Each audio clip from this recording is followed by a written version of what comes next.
Hello bros, I'm Kotoris BroFive production, Nate Pod, Sakura Space, Dr. right here. So last time we started making a... oh, I can't remember her name right now. As I walk over, she spreads out before me. I slowly settle on top of her, gazing longingly into her eyes. I can feel heather heat radiating from her body as the breathing becomes heavy. Her luxurious tights feel like the finest velvets. I slip over them. Chica, what happened to professionalism? We aren't working right now, so we can worry about professionalism another time. I'm glad. Her soft lips slowly press against mine. I can feel her heart beating faster as she lies by my side. We share a long, passionate kiss. Her gentle hands move around my body slowly, her fingertips pressing into my soft skin. They slowly trail down my back. The heat, the breath, the feeling of her skin against mine. All of it sends shudders and shivers through me. Nami is a rare jewel, someone of the incredible strength, beauty and intelligence. Someone like her is one in a billion. I am so lucky to have met her. Her hand slowly slides down my back until it settles on my behind. It begins to squeeze. I can tell she is realizing how it spills in between her fingers. Her other glide up my back and her arms slowly wrap around my waist, pulling me closer to her. It's exhilarating to feel every bump, every caress, every rub as we lie entangled together. Her bright eyes do not leave mine for a moment. It's as if I can see into her soul. It's bright, it's burning, it's filled with passion. Our lips separate for the smallest moment, just long enough for her to draw a long, deep breath. She gently whispers into my ear, "Please, Captain, don't ever leave me. Leave us. Don't ever leave us. We need you. Don't ever forget that we need you." How could I possibly forget you, Nami? I'll be here for as long as you need me. She locks her lips with me, letting her passion say everything that she needs that needs to be said. I won't leave any of you behind. No matter what happens, I will always be here for both of you. That's my promise to this company and to you. Nami, my precious jewel.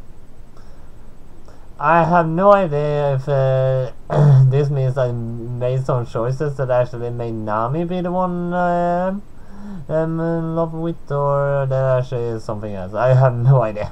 For the longest time we simply lie there together, as the stars around us continue their comic dance in the void. Well, Nami should be in high spirits now. I wonder where Kotori is in the midst of all this. She is probably in her room, knowing her. I wander up to her room and knock. "Kotori? Are you in there?" Deathly silence. "Kotori?" I find that the security on the door isn't active. Walking inside, I find that she is nowhere to be found. "Kotori, are you hiding among all of these animals?" She probably could be. There's enough of them to bury someone in. Come on, Kotori. You know better than to ignore your captain. Still no response. She must not be in here then. I cannot help but take a moment look more closely at the stuffed animals. Every single one is from a different planet we have visited. In her own way, Kotori collecting little memories from across the cosmos. I see a bear, I see something that looks like a dog, I see a penguin, I see a rabbit, I see a turtle. So...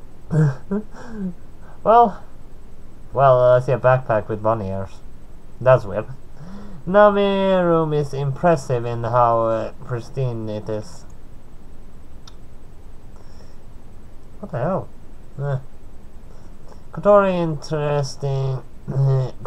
is interesting. Sheer chaos that manifests itself in her. You can learn a lot about someone just by having a closer look at where they live. My room is rather plain compared to theirs. A series of bunks and nothing particularly personal standing out in it. Even though I am chasing this insanely huge bounty, I never lived as thought I am rich.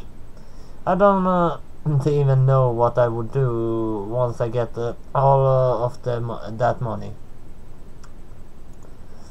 Underneath the mound I pulled out a teddy bear. That's right. This bear was from the one planet we stayed on. It's hard to believe that you could find such a beautiful place in the universe. It was advertised as a luxury planet. But I suppose this isn't particularly relevant. Kotori loved that world. She didn't want to leave it at all. Crystal clear lakes, several multicolored moons which sailed through the night sky. Every day was like a pleasant summer day. It's amazing to believe that the terraforming technology is capable of altering a planet to such an incredible degree. But alas, I'm not sticking to the task at hand. I still need to find Kotori. Wait, I do not want to make myself panic, but maybe Kotori has already been attacked by Akane. How plausible would that be? It isn't possible. I don't know why they spell possible so weird. It isn't. No, that's just jumping to conclusions. It has been eerily quiet around here. If Akane somehow managed to get inside for a quarter and attack one of us already, that would be putting her on the same level as a ghost. And Kotori would have raised the alarm right away. I know that Kotori is no pushover, so this just doesn't make sense.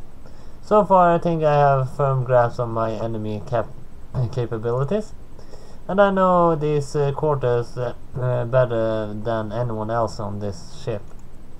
So no, it's not possible. The probability of it happening is incredibly unlikely. So I shall just put it aside for now. Kotori could just be having a swim at this hour. She does not have a lot to do at the moment, so she would be trying her best to stay active. It's that I hear noises coming from this simulation room. Simulation scenario over. Perfect score. Alright! Kotori bounces out of the room happily and pumps her fist in the air. I finally did it. She sees me standing there. Oh, Captain. Came to see me, did you? Just checking up on you, Kotori. I thought that you aren't allowed in the simulation room after the last incident. Well, we're currently on high alert. And swimming didn't really help put me at ease. So I thought a good old-fashioned dungeon crawl would help. Please don't tell me that you burned out the simulation room again.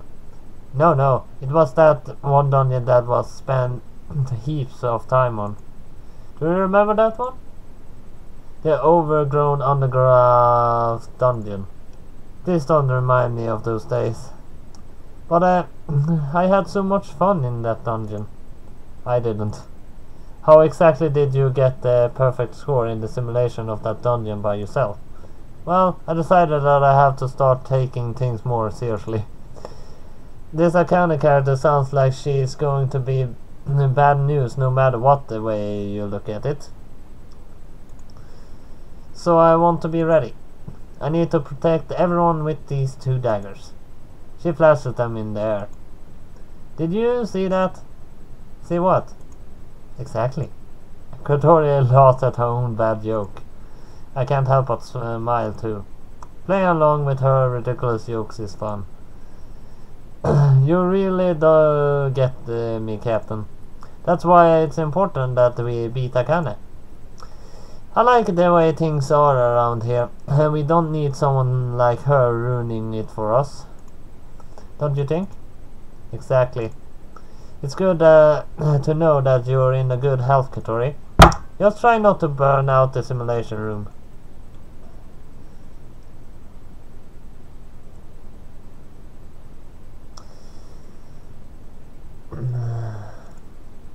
I'll try not to.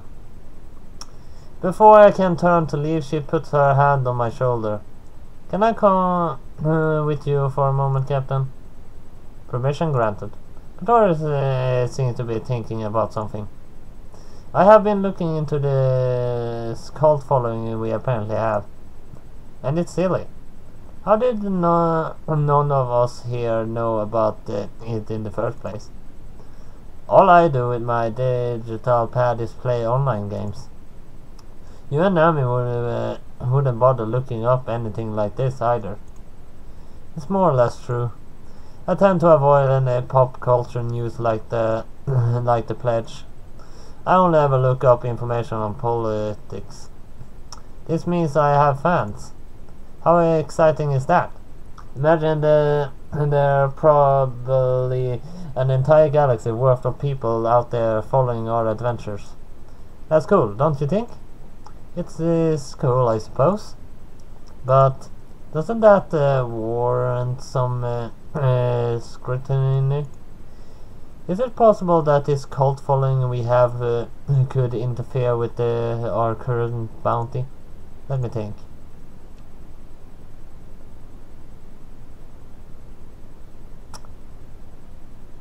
I suppose it's nice. We really should have a capitalist on this, though. Maybe we could have done some merchandising and earned ourselves a steady income. I guess so. On the other hand, don't you think that it's weird that people have been reporting sighting of us all over the galaxy? That's true. And also means that we cannot operate or do anything with any real discretion. If Akane is using the information to her advantage, then it is troubling. It's a wide galaxy and there aren't any intergalactic laws forbidding this. Considering the massive cultural difference between many of the empires here, so I guess that there's not much we can do about it. Even if we can't do anything about it, we should enjoy it. We are intergalactic stars, Captain. Somehow, that does not comfort me at all. Anyway, I'll make sure that you're safe, Captain. You can trust me to get the job done every time. I'm most certain that I can. But I do not wish to be a burden. Perhaps I should practice my skills in the simulation room too. It always pays to practice, Captain. If you don't, then the amazing precision of yours will slowly wear away. And we wouldn't want that. After all, you are so delicate with your fingers. They always touch all of the right. Professionalism, Kotori. Let's not forget professionalism. Fine. But you give in one day. The professionalism of yours cannot keep me away forever. So carefree, this girl. If I only could live my life as she does. Above all else, I will protect everything here. Even if it meant laying down my life, I would protect the pride of our company. That is my sworn duty. There's no need to be so dramatic. Akane isn't out to kill us. Even so, I do not want to lose to the likes of her. And I won't. None of us will. And there's what's the next picture. Actually, that looks actually beautiful.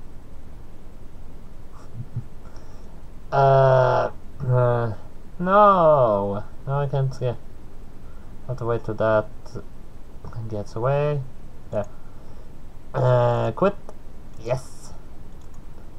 So at least that was all I have for Sakura Space this time then, so hit like and subscribe, and see you next time. BroFive!